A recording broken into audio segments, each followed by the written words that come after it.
Xôn xao clip em trai ruột của ông Lê Tùng Vân lên tiếng nói rõ xuất thân của anh Lê Thanh Minh Tùng, tỉnh thất bồng lai liệu có trong sạch. Mới đây, mạng xã hội xuất hiện đoạn clip một người đàn ông lớn tuổi được cho là em trai ruột của ông Lê Tùng Vân đã lên tiếng tiết lộ về mối quan hệ giữa anh Lê Thanh Minh Tùng và người đứng đầu tỉnh thất bồng lai. Xuất hiện trong buổi livestream của bà chủ Đại Nam Nguyễn Phương Hằng, anh Lê Thanh Minh Tùng tự nhận mình là con ruột của ông Lê Tùng Vân, người đứng đầu tỉnh thất bồng lai, đồng thời tố cáo những hành vi sai phạm của cha khiến nhiều người xôn xao. Mới đây, trên mạng xã hội xuất hiện một đoạn clip ghi lại cảnh một người đàn ông lớn tuổi được cho là em trai ruột của ông Lê Tùng Vân, tên là LKV, đã lên tiếng nói về mối quan hệ của những người trong cuộc. Theo đó, dù ông V tuổi đã cao nhưng vẫn có thể trả lời khá rõ ràng và tỉnh táo.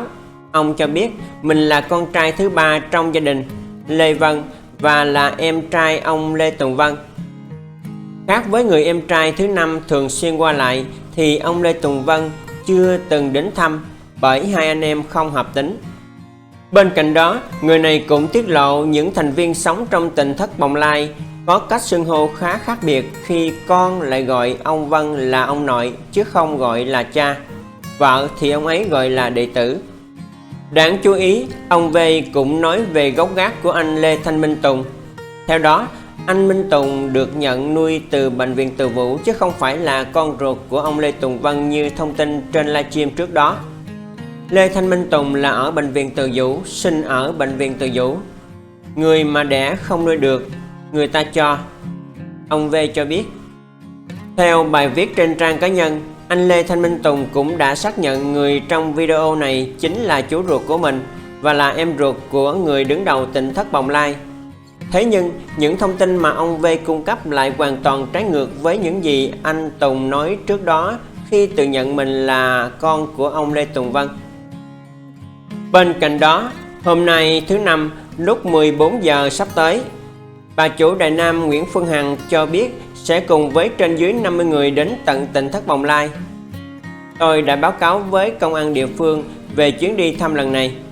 Tôi đi thăm để biết ông ấy là ai. Đồng thời, bà Hằng còn nhiều lần tuyên bố sẽ bồi thường cho ông Lê Tùng Vân một khoản tiền lớn từ 20 tỷ đến 300 tỷ và mới đây là 41% cổ phần cổ đông công ty Đại Nam nếu ông chứng minh được mình trong sạch. Xin cảm ơn quý vị và các bạn đã quan tâm theo dõi. Chúc quý vị và các bạn luôn có nhiều sức khỏe, niềm vui, hạnh phúc và thành công trong cuộc sống.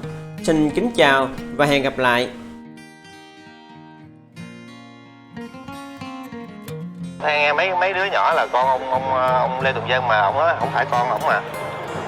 Con ổng là kêu bằng ông nội mà. Ông nội không à? Không có kêu ba. Này phải con ổng không? Con ổng đó. Dạ. Đúng ra. Nó kêu ông nội mà. Kêu ông nội mà. Dạ. Chứ không có kêu ba. Dạ. Rồi vợ ổng có ở chung với ổng không? Không phải vợ. Không có. Vợ ông nè. Bà đây là bà gì không? Vợ ông á. Bà đây là bà Thủy hả? Để bà Thủy vợ ông á, mà ổng là đệ tử không à. Kêu đệ tử.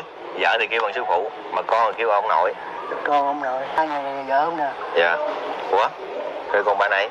Ba mẹ hai này đệ tử. Đệ tử. Cái người này cũng gọi là đệ tử nữa chứ không cũng gọi là vợ nữa. Dạ. Vợ mà lại gọi là đệ tử.